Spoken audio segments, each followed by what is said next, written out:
Ассалаумағалейкум. Бүгін 21 маусым 2024 жыл. Шымкент қаласы мұсылмандар діни басқармасы, Шымкент қаласы Қаратау ауданы, Шотабеков Берік Салаватұлы, ғалым Абсаттар Шәкір Ешанұлы Сманов мешітінің имамына келдім. Бұл кісі қазір танысайын. Ассалаумағалейкум. Уалейкумассалам. Есімім Нақып Бақытжан. Мен мынау неден келіп едім, жаңа орталық Бекжан базар мешітке бардым. Қазір мына аудио бейне жүргізіп жатыр. Соны қазір фиксация жасап қою мақсатында түсіріп жатырмын. Себебі баяғыда Шымкент қаласы Бекжан базар мешітке барған кезде Еркебұлан деген ұстаз болған. Танысаңыз керек. Қарақұлов болу керек. Сол патуа бөлімінің меңгерушісі ме, басшысы ма болған Шымкент қаласы бойынша. Мен барған кезде сұрақтарыма мән бермей, жаңағыдай басын салбыратып, өзінің компьютеріне қарап, білмеймін не үшін олай жасағанын. Мен ол кісіден жаңағыдай бір мәселе бойынша барғам, сол кезде отбасылық, есімде жоқ қай мәселе екенін. Отбасы мәселе бойынша сұрақтарымды қою үшін барғам. Сол кезде солай мені қабылдағанда, мен таңғалдым сол кезде. Осындай білімді кісілер, егер сенің отбасылық мәселеңе бейжай қарайтын болса, бұл не болады, қалай болады деген мақсатта қазіргі мынау сұхбатымызды видеоға түсіріп жатырмын. Түсінікті болу үшін айтып қойып жатырмын. Оның екінші себебі, мынау видеоға түсіруімнің қазір ақпарат өте көп, білесіз. 21 ғасыр болғандықтан бүгінгі болған нәрселер ертең ұмытып қаласың. Қалай бұл, не айтып еді деген сияқты. Ол екінші мәселе. Үшінші мәселе, білмеймін, кеше сөйлескен кезде сіз әлеуметтік желіге жариялама деп сұрадыңыз, айттыңыз. Енді мен ойлап отырмын, жақсы, мен толық жарияламасам да қажетті пайдалы жерлерін жарияласам болатын шығар, егер бір дау туғызбайтындай мәселелерде болатын болса. Болмаса алдын ала бір келісіп, осы жерін салсам қалай қарайсыз деген сияқты да. Енді қазір менің келіп отқан мәселем, мен 2019 жылы ажырасқан Алматыда әйелім бар еді, бұрынғы әйелім. Содан бір қызымыз бар еді арамызда. Сол мәселесін сұрайын деп отырмын. Қазір қызға байланысты мәселе, сосын оны бағып қағуға байланысты мәселе, онымен көрісу мәселесі. Енді заң шеңберіндегі заңның, соттың шешімі, басқа нәрселерге сіздің араласпайсыз ғой, енді оны белгілі нәрсе. Ал енді сіз шариғат жолында ол қалай шешіледі, оның жөн жоспарлары қалай болады? Себебі ол бұрынғы әйелім Алматы қаласының орталық мешітінің жамағаты да. Енді ол сол кезде қойарда қоймай, діни басқармаға шағымданып жүріп, бірнеше ұстаздар, енді атын атамай қойын, солардың үстілерінен шағымданып жүріп, талақ сұрап алды. Енді мен барған кезде сол жердегі патуа меңгерушісі айтты, аты есімде жоқ, қарадан келген кісі, ұмытып қалдым, айтып отырмын, ол видео фиксацияны, бірақ тілхат жаздырып алдым. Егер сіз патуа бөлімі талақ мәселесіне араласып, сіздер ажыратуға байын талақ бермесеңіз болмайды деп айтып отырсыздар. Сол үшін мен өзім еркіммен сұрап жатырмын деп тілхат жаздырып алғам сол кезде, 2019 жылы әйелімізден. Енді ол арадағы қазір ажырасып кеткенге дейінгі мәселелері қажет па, қажет емес па айтылуы білмеймін. Ол қандай жағдайда ажырастыңыздар, ол маңызды болуы да мүмкін, болмауы да мүмкін. Маған қазіргі болып жатқан мәселелер, қызды көру мәселесі, немесе ол асырай алмаса мен алу мәселесі, тағы сондай шариғаттың үкімдері керек та. Сосын тағы да бір мәселе, ол мен енді алимент төлеп жүрмін да қазір. Заңды алимент төлеп жүрмін, бірақ ол кісі сот орындаушылармен бірігіп па, енді білмеймін оны қалай деп айтуға болады. Енді әйел адам мүмкін ақша жағынан кішкене қызығушылық бар шығар ақшаға. Сол нәрселер маған түсініксіз жағдайлар көп болғандықтан кейін мен діни басқарманың қолдауын, кішкене мынау үкімдерін тыңдап, соған қарап әрекет жасасам ба деп ойлап едім да. Себебі бізде пенде болған екен, эмоцияға беріліп қоюымыз мүмкін, немесе ашуға беріліп қоюымыз мүмкін, әртүрлі жағдай болуы мүмкін да. Сол мәселелердің бәрін анықтау мақсатында мен келіп отырмын. Енді бұл жерде түсініксіз нәрселер де болуы мүмкін, анық нәрселер де болуы мүмкін, белгісіз. Соны мен анықтау мақсатында келіп отырмын. Енді бұны бөліп сөйлесеміз бе, әлде ұзақ бір не болып кетпей ма қазір? Әке, біріншіден мынандай ғой, бүгін жұма, қасиетті жұма, сіз білесіз. Мен де негізінде сізге бір ары барса бір жарты сағаттай уақыт бөле алатын шығармын. Себебі қазір жұма уағызға дайындалу керек. Ол өзіңіз білесіз, тәртіпке сай. Жеке сөйлессек те болады, общий былайша айтқан кезде полный сөйлессек те болады. Енді бізде мынау діни басқарма тек шариғат жағын айтады ғой, шариғат жағын айтады. Егер сізге нақты қандай нелер керек, сұрақтар керек. Біріншіден қызыңызды көру ма, осы дін жағынан, қалай болсын? Енді қазір адам ажырасам деп ажыраспайды. Ортада бір дау туылады, конфликт болады, түсінбеушілік болады. Оның бәрін қопара берсең, қопарыла береді да ол нәрсе. Енді шариғат бойынша қызды көру мәселесі қалай болады? Мен баса қаладамын, ол кісі баса қалада. Бірінші сұрақ осындай болсыншы. Шариғат бойынша толықтай рұқсат етіледі. Себебі ол да сіздің неңіз, қаныңыз ғой былайша айтқан кезде. Жоқ, маған мынандай нақты сұрақ керек. Ол көру керек екенін, көруге болатынын, бағуға міндетті ме екен, ол менің қызым екенін бәрін біліп тұрмын. Маған анадай детально нақтылы сұрақ керек. Қалай көре аламын? Детально. Мен оған әйеліме звондайын ба, или осындай сен міндеттісің деп айтам ба шариғат бойынша, или тағы ол көрсетпеймін деп қарсылық танытуы мүмкін, болмаса уақытым жоқ деп айта салуы мүмкін. Сонда мүмкін нәрселер көп та. Маған нақты жауап керек. Сіз көре аласыз, құқығыңыз бар деген жалпылама болмайды маған. Біз неге сөйтіп айтамыз ғой? Себебі енді біз өзіңіз білесіз ғой, діни басқарма бір мемлекет алдында үлкен бір қалай айтсам болады, заңды тұлға, заңды бір орган емес. Мейлі, мен сізге мына сұрақты қойыншы онда. Қараңыз, Берік мырза, мынандай сұрақты қойыншы. Енді Берік имам деп айтайын. Пәтуа дегеніміз не? Анықтамасын айтып беріңізші. Пәтуа дегеніміз үкім ғой. Былайша айтқан кезде адамдардың деңгейіне қарай, қоғамға қарай жасалынатын дүние еді. Одан кейін пәтуа біріншіден, мысалы сіз қазір тек өзіңіздің жағыңызды айтып жатырсыз. Мен тек бір жақты ғана мысалы сізді ғана тыңдап жатырмын ғой. Бірақ пәтуа деген кезде ол екі жақты тыңдалады. Әсіресе семейный, осы отбасылық мәселесінде пәтуалар екі жақты тыңдалады. Неге? Себебі бір адам бір көзі көгеріп келсе, оған бірден жақтаспа дейді да. Екінші адам көзін көр дейді. Мүмкін оның екі көз көгеріп тұруы мүмкін. Жақсы, түсіндім. Енді қараңыз, сол үшін мен қазір тек сіздің ғана пікіріңізді тыңдап отырмын ғой. Егер мүмкіндік келсе, келіншегіңізді пікірін тыңдау керек. Жалпы фәтуа жөнінде айтып жатырмын да сізге. Түсінікті ғой? Берік мырза, мен сізге сұрақты қойдым да, пәтуаның анықтамасын сұрадым. Ол екі жақ бірдей тыңдалатынын біліп тұрмын. Ол алдағы уақытта Алматы қаласының несімен, орталық мешітінен немен хабарласып, ол туралы білмеймін, жазбаша түрде жаз десеңіз, жазбаша түрде жазып беремін. Сіз оларға қандай формат бар қазір? Онлайн неғылу, видеозвонок ұйымдастыру деген нәрселер бар ма? Ондай нәрсе жоқ па? Қазір 21-ші ғасыр. Мен таң қалатын мешіттер неге тікелей эфирға шығып сөйлеспейді деймін да халықпен неге? Жоқ, сөйлеседі ғой, эфирмен сіз сөйлесеміз халық. Кез келген мешітті байқаймын ғой, жұма уағыздарын неге тікелей эфирге қосып тастамайды? 3000 мешіт бар ма? Қанша мешіт бар? Қай жақ қосу керек? Өздеріңіздің TikTok арналарыңызды ашып, YouTube арналарыңызды ашып, Instagram арналарыңызды ашып, бүкіл халықтың бәрі соның ішінде отыр ғой деймін да. Неге бізде 21-ші ғасырда әлі сол микрофонмен шектеліп отырмыз? Мен таң қаламын соған. Әлде бізде ғылым, білім деген нәрсе жоқ па? Жоқ, бар. Ғылым бар, Аллаға шүкір. Әр имам өзінің деңгейінде қызмет жасап отыр, ол анық.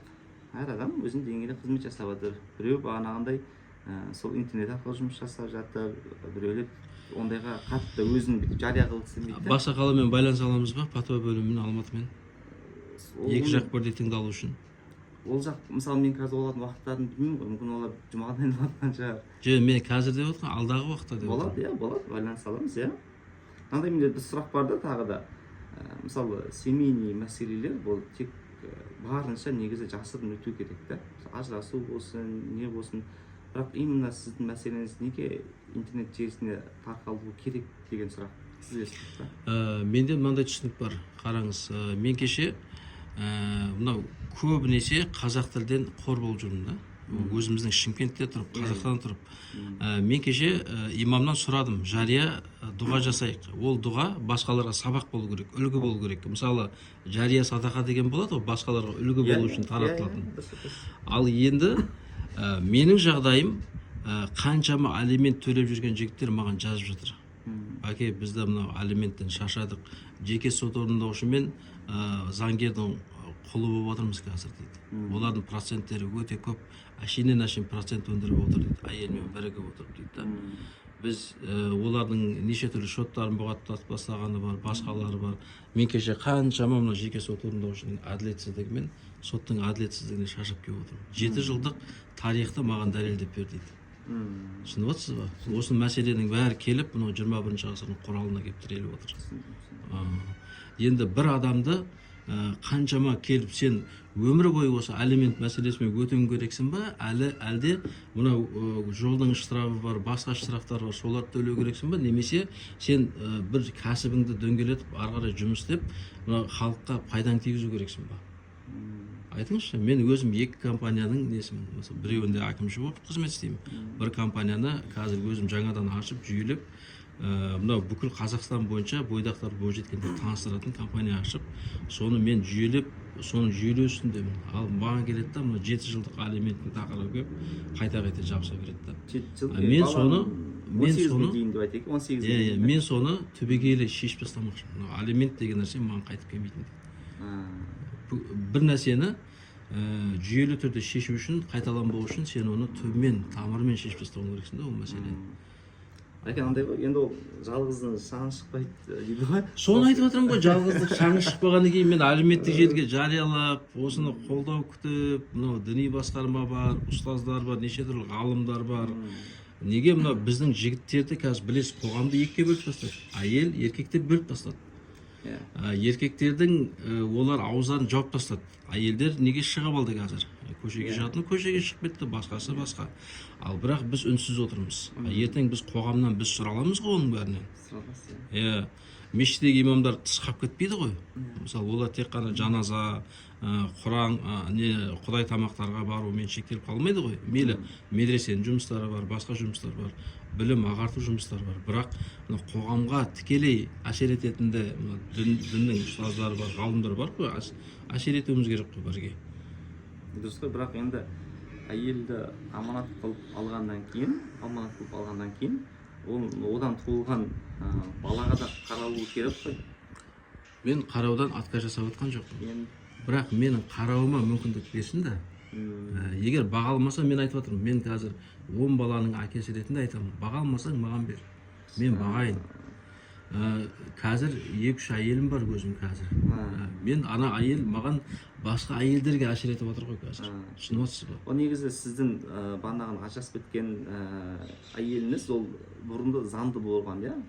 Жоқ. Бұрын заңды емес. Ол 3-ші болып келген, бірақ мен оған 2-ші боласын деп айтып алғам оған. 3-ші болып келген, бір қызымен алғам. Мен алған әйелдерінің барлығы бір баласымен немесе 2 баласымен алғам. Мен ана қыздай іздеп, ондай бір ондай мәселе болған. Ол кісі ұзақта қазір, ә? Ұзақта, ол кісі, ә? Ол кісі Алматыда. Айтып отырмын ғой, мен жүрегімді орталық мешітке байлағам дейді. Сен жүрегіңді орталық мешітке емес, ана қызға әкесін таныт. Әкесінің кім екенін үйрет. Әкенің құрметін үйрет. Дін жағынан. Қазір мен таңғалатын әкеден бұрын Меккені сағындым деп жылап жатыр кеше. 6 жасар қыз, 5 жыл. Сен Меккені сағынудан бұрын сен әкеңді сағынсай? Қандай тәрбие беріліп жатыр бұл жерде? Мен соған ішім күйіп, ішім қынжылып жатыр. Мен айтпесе оған жоламай алысырақ жүрейін дегем. Фитна шығып кетпесін, тыныш болсын айта бер. Қыз аман болар, өсер. Ризық Алладан, мен оның бәрін біліп отқаннан кейін мен үндемей отырмын. Алысырақ жүріп. Ал енді бұл айта берсең әңгіме көп та бітпейді да, бұның бір түбі болу керек қой бір. шешім болу керек. Бәке бізде негізі ана фихта бабул хадона деп келеді. Хадона дегеніміз бағанағындай қыз мысалы осындай ажырасып кеткен жағдайларда қыз кім жақта өсу керек деген сияқты ғой енді. Бұл жерде егер де мысалы үшін ең бірінші осы қызға жақын бірінші ана деп келеді. Бірінші ана да. Ал егер де қыз мысалы үшін есейіп, ер жетіп, басқан кезде ақыл кірген кезде, 18 болсын да шариғат бойынша енді одан да қанша 13-14 деп аламыз ба? Иә, шамамен уже әкесінің балиғат жасқа толып, кәмелет жасқа толған кезде. Ол кезде ол қыздың өзінің еркінде да. Таңдау еркіндігі бар. Әкесінің шешесі таңдаймын осындай зат. Ал бірақ сіз барып көмектесіп, адамгершілік жағынан таныта аласыз. Енді мен сізге бүйтіп ол кісіге де біз жүктей алмаймыз, міндет немесе андай деп ше. Ол былайша айтқан кезде біз енді қанша дегенмен немен санасамыз ғой. Былайша айтқан кезде үлкен мемлекеттермен санасамыз ғой. Өзіміздің мемлекетпен санасамыз негізінде да. Солай. Сол үшін оны заң жағынан да шешу керек, бәке. Қараңыз. Міне заң жағынан шешу керек екенін біліп отырмын. Енді қараңыз. Мынандай нәрсе бар да. Мен мысалы бір нәрсені істеген кезде бірінші әдеп ғұрып салт дәстүр жағын қараймын, шариғат жағын қараймын, заң жағын қараймын. Енді әдеп ғұрып салт дәстүр жағын қарау үшін мен жаңағы үлкен кісілерге, қарияларға, болмаса тағы да сондай бір тарихшыларға деген сияқты адамдарға жүгінуім мүмкін. Әдеп ғұрып салт дәстүр бойынша. Ал шариғат бойынша мен сіздерге келіп отырмын. Ал заң бойынша мен сотқа жүгінемін, заңгерге жүгінемін. Ол жағы түсінікті маған. Ал енді мен таң қалатыным ол шариғат жағында барлық нәрселер жалпылама айтылып кетеді да. Ал бірақ ақыретте мынау біздің мойнымызға жүк болып қалмай ма? Сен неге сол кезде қызыңды іздемедің? Неге сен сол кезде мына білім иелерінен сұрамадың? Сен неге мынаны былай істемедің деп біз сұралмаймыз ба? Маған ақыретте қызық, осы өмірде қызық. Себебі бүгін бармыз, ертең жоқпыз. Бәке енді сіз өзіңіз жүрегіңізде былай көрініп тұр ғой, иманыңыз бар, білімді, тем более 3 ай кешен алғас ол бекерде жасамайды ғой. Түсініп тұрмын, дінге деген жанашырлық бар. Былайша айтқан кезде өзіңіздің азаматтық позицияңызды қорғай алатын бір тұлғасыз ғой, азамат. Соның бәрін түсініп тұрмын мен. Сонда да көру керек бұл нәрсені ше. Қалай көреміз? Енді жолы қандай болады дегенім ғой енді. Мен қазір діни басқармада жұмыс істеп жатқан жоқпын. Сіздердің жүйелеріңізді мен толық білмеймін. Ішкі кухняларыңызды деп айтайын, білмеймін да. Біз сыртынан көреміз, жұма намазға қатысамыз, діни қызметкерге тиіспейміз, себебі біз дінді құрметтейміз. Мешіттің қызметкерлерін құрметтейміз, ұстаздарды құрметтейміз, себебі олар біздің болашақты тәрбиелеп жатыр. Құранды оқытып жатыр, мәйітті жууды үйретіп жатыр, ертең жаназаңды оқитын да сол кісілер. Біз соның жолын сіздерден сұрап, бізге бағыт бағдар дұрыс жол нұсқаулық ретінде көрсетіп жіберулеріңіз керек қой енді. Енді сіз білмейміз деп айтсаңыз, басқа білетін кісіге жіберуіңіз керек, болмаса солармен байланыстырып ортақ бір жиналыс өткізуіңіз керек деген сияқты ғой. Жарайды, онда мен көрейін, сіздің мәселеңіз енді келіп жатыр ғой. Енді бірінші рет келіп жатыр негізінен. Басқа талақ мәселесі келеді. Талақ дайын талақ па, бағанағындай көп қой енді, раджиғи талақ па, несе байын күбро талақ па деп. Мен не үшін бірінші рет келіп отырмын айтайын ба? Себебі мен дін саласында көп ұстаздармен араласамын. Көп жігіттермен араласамын. Шымкент қаласындағы көп имамдармен өзім Сарыағаш Абайда туылып өскем. Сарыағаш Абайдың жігіттері көбісі қазір діни басқарманың қызметкерлері. Бірақ осы әйелдің кесірінен, басқа да менің азаматтық белсенділігімнен қазір көп имам кісілер менімен араласқысы келмейді. Ләж болса ұзақтау жүргісі келеді. Себебі қазір ұлттық қауіпсіздік бар, басқа қызметте бар, нелер бар, менімен ләж болса. Себебі мен тіл мәселесін қозғаймын, осы түрі мәселелер. Шындықты айтсаң туғаныңа жақпайсың, шындықты айтпасаң ақыретте жауап бересің. Мен екі оттың ортасында жүрмін. Сондықтан бұрын келмеген себебім, ондай сұрайтын адамдар көп болды. Ризабек ұстаздармен де қанша араласып, олардан сұрап, ақырында олар мына әйел қаншама оларға арыз жазып сіздерінен, қаншама мешіт имамдарына таныстырған адамға, неке қиған адамдарға арыз жазатын бір сұмдық жағдай бар қазір. Негізі бізде заң бойынша